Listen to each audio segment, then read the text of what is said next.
today in Rich in Relationship. We're going to talk about breaking free, how to let go of past hurts and old emotion. In order to forgive, we need to make a decision that we're going to forgive. But the problem is that if we walk around with small resentments or even large resentments, it hurts us as much as it hurts anyone else. In fact, there's a pretty strong argument that it hurts us more than the person we're resenting. Welcome to another episode of Rich in Relationship. I'm your host, Rich Heller, and today we're talking about breaking free, how to let go of past hurts and old emotion. In the last episode, we talked about how if you want to be in control of the direction of your relationship, the first thing you got to learn how to manage is yourself. And we talked a lot about old emotions and triggers and things from the past, and that where your attention is where the relationship is going.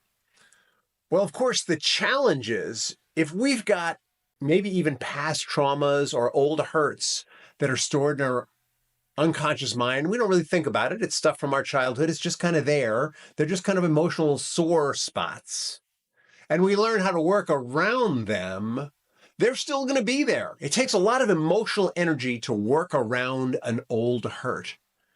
But if we can let go of old hurts or even new ones in our relationship, we're going to have a lot more emotional energy to move forward in our own lives and in the relationship. And that's what this episode is all about. How to get more emotional energy so you can continue to be successful, not only as an individual, but also as a partner. So I'm curious, are you holding on to painful memories or past betrayals that continue to impact your relationship? Chances are you're feeling like you're caught in an emotional loop and you're unable to move forward. Or maybe you feel like they're holding on to old hurts and they are stuck in a loop. Either way, making the decision that we want to first forgive them, forgive ourselves, have a space for healing is really what forgiveness is about, and then learn how to let go of the old stuff so we can start fresh. That's what's going to be really empowering. And I want to be really clear. You don't have to do this to have an effective relationship. What I mean by effective is if you want to have a partnership where you raise the kids and you make sure that they go off to a good school and that the bills get paid, you don't have to be in a strong emotional state, a positive emotional state. You can just dance around this stuff all day long.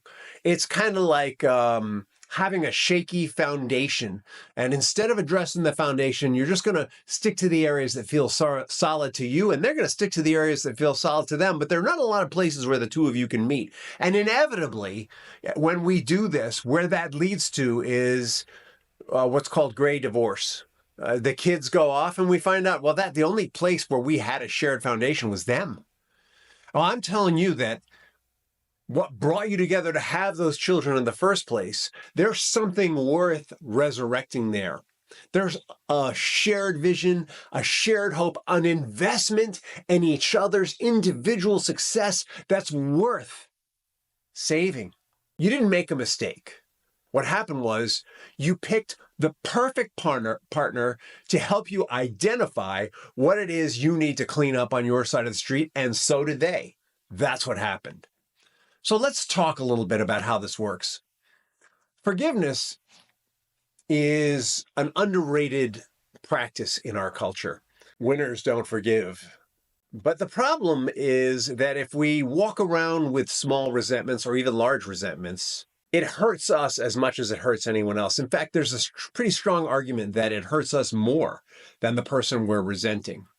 If we're walking around with a constant list of what they've done wrong or what's wrong with them, or if we're walking around with a constant list of what our parents did and what's wrong with them, and our partner reminds us of them, which is sometimes the condition that happens, or if we have internal voices that are very critical and hurtful to ourselves and our partner reflects those inner voices, and we don't do something about it, we don't change the way we're feeling about ourselves and about them, ultimately it's like peeing your own pants. I'm so mad at you, I'm just going to piss my pants.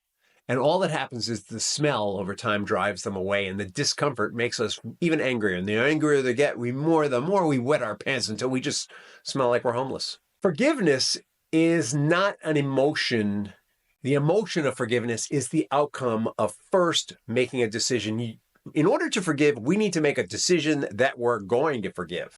We may feel like there's no way I could ever forgive, but because you heard this podcast, you think, I don't want to walk around smelling like pee anymore. I don't want to. Another metaphor was anger and resentment are like eating rat poison and hoping the other person dies. I don't want to make myself sick with this anymore. I want to have a healthy and fulfilling life. And so I've made a decision that I'm going to forgive. So let me ask you, do you think that forgiveness means letting the other person off the hook? Well, it doesn't. In reality, you're the one you're letting off the hook. You can forgive someone and not make them right. You can forgive someone and not make them good. You can forgive someone and still not trust them. You could forgive yourself and have all those things in place too. Forgiveness is a vehicle for letting go of old emotions, basically. We're making the decision that we're going to let go of those old emotions. It's a personal decision to let go of resentment and hurt and sadness and fear so that we can move forward without being weighted down by those emotions. And when we do that, the studies show that our stress is reduced. The studies show that we have improved mental health. The studies show that we have increased emotional resilience. What does that mean? That means emotional resilience means that when we're faced with challenges in life, and I mean real challenges in life, we will have the energy and the fortitude to meet them. Or in the terms of the episode we were talking about last time, holding on to old emotions is fatiguing to us energetically. And when we have energetic fatigue, our cerebral cortex is less functional. We are less rational. We are less able to make clear decisions. Now, there are some great steps for making forgiveness, a bunch of systems out there, and we're not going to go into them in depth today. We've done whole episodes on forgiveness. But really, the purpose of this episode is to share with you the importance of letting go of old hurts. Let's say, for example, that you've had infidelity in your relationship. If you've experienced any kind of betrayal, whether it be physical infidelity, financial infidelity, some breach of trust that really was hurtful to you, that can feel really hard to let go of. And the chances are that if you've had that kind of experience, it's brought up a lot of old emotions from other experiences where you feel your trust was broken, which makes it even more intense. In the last episode, we talked about you're probably going from 0 to 60 instead of 0 to 10 if you were driving a car. And what that means is because of the heightened emotional state, the thinking process is muddled, if even present. And so the first step to forgiveness when there's been a breach of trust in some way, shape, or form is to understand that it probably wasn't personal. Get that most human beings were 80% or maybe even 90% unconscious mind, and the unconscious mind is operating to protect the well-being of the creature that it resides in, and that if the other person betrayed you, they probably did it because they needed to do something to feel safer, or they needed to do something to feel more fulfilled. It wasn't that they were out to get you. It wasn't they were out to stick it to you, though that does happen. I'm not saying that's absolutely out of the question, but in most cases, infidelity has very little to do with the person who's having the affair steps out on. It has to do with the fact that that person who's stepping out doesn't feel fulfilled in the relationship for some reason. And so they seek fulfillment somewhere else. Or when people spend money secretly, it's because they feel there's a hole inside them. They need to fill it. Sometimes there may be some passive aggressive, I'm going to show them involved also, but that isn't the primary driving motivation. And so if I want you to get that whatever they did, you're feeling hurt, and I'm not taking away the hurt from you, but get that they didn't do it as much for you, as much to get you, as they didn't do it as much to get you as to make themselves feel more full. It's more about them than you. that might almost feel disempowering to some of you. Maybe your whole sense of self has been built on, look what they did to me, they're out to get me, et cetera, et cetera. And I'm not going to say that there are not situations where that happens, but in a majority of situations, when there's a betrayal of trust, it's usually the individual who's breaking the trust breaks it because they see greater value in breaking the trust than keeping it, value for themselves. And so when we forgive, the first step is to get. I can't control them. I can't change them. I may have contributed to the situation, but it really wasn't about me. The next step is to let go of the emotion. That decision, you may have to go back to that decision multiple times. But the next step is to let go of the emotion. And there are a number of systems out there for letting go of the emotion, using prayer and affirmations, etc. But the system that we like best here at Rich in Relationship is called mental and emotional release. Mental and emotional release was pioneered by the James family and Dr. Matt James in particular in the last 10 or 15 years. It's an alternative to therapy.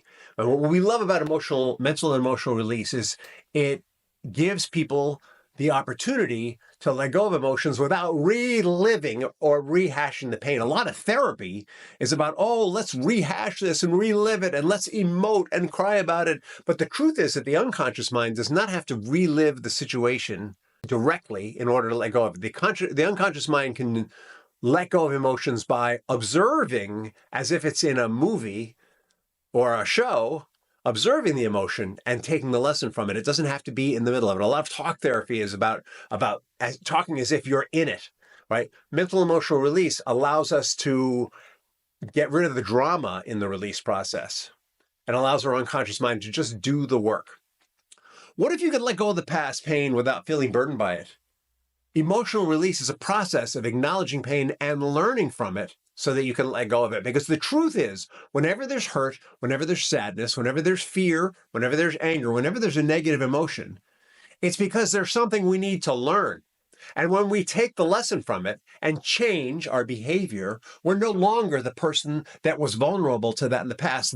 When there's infidelity or a breach of trust, we've made ourselves vulnerable in some way, not just by being vulnerable, but by trusting trusting too early, or maybe by trusting without validating, or maybe by trusting without seeing that there was some hurt or some unfulfilled place in the other person that needed to be addressed, or maybe by trusting and seeing that, but not feeling it's our responsibility to help them with it, whatever it was, right? We created an opening for that. So there's something to be learned from it. And the learning is not, that person is such a jackass, I can't believe I trusted them, though that may be true, right? I'm not taking that away from you.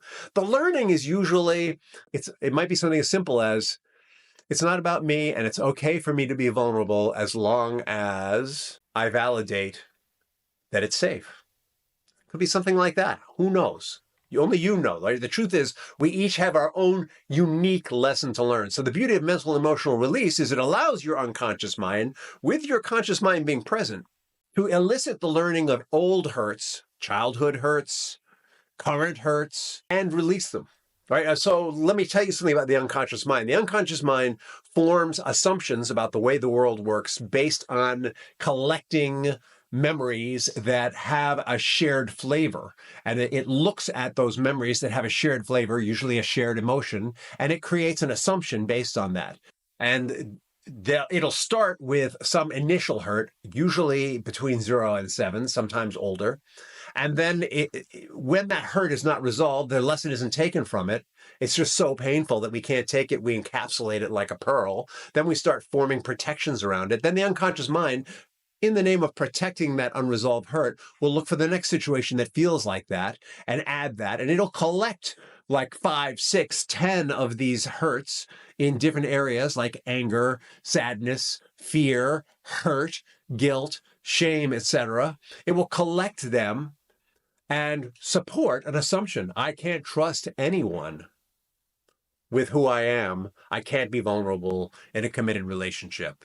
That might be an assumption that we create, and we have emotional support for that. And the unconscious mind has collected memories and experiences that support that. Memories from our past, memories from our current relationships. So typically, when there's something like infidelity or a breach of trust, and that's really hurtful, part of what makes it really hurtful is it triggers all those other things that the unconscious mind has collected. So mental and emotional release is a process where the unconscious mind can sift through all those supporting emotions and release them and let go of the assumption.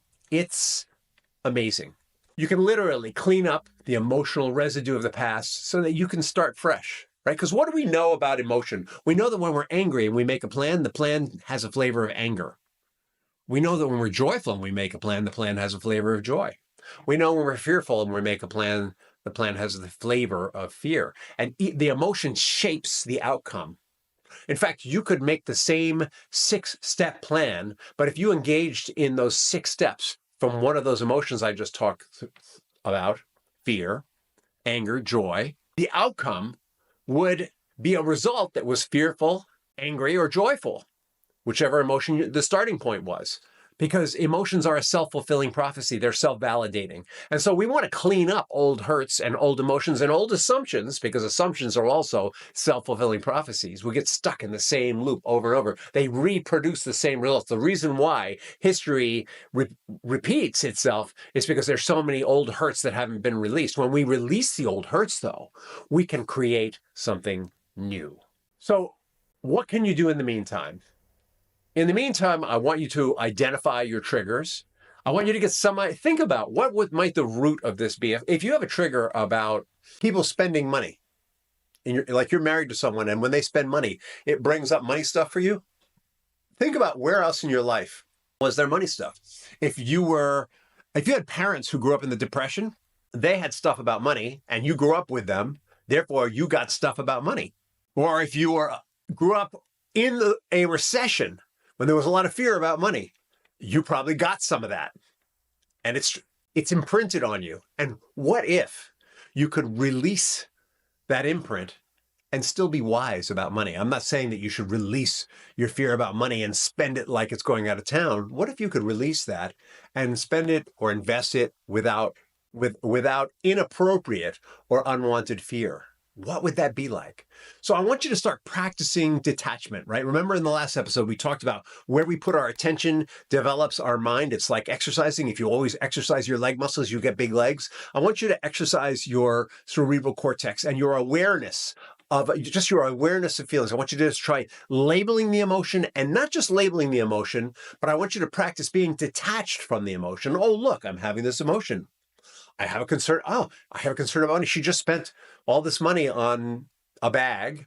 He just spent all this money on a car. And I'm having a reaction about it. What is that reaction about? What does this remind me of from college, from high school, from elementary school, from my childhood?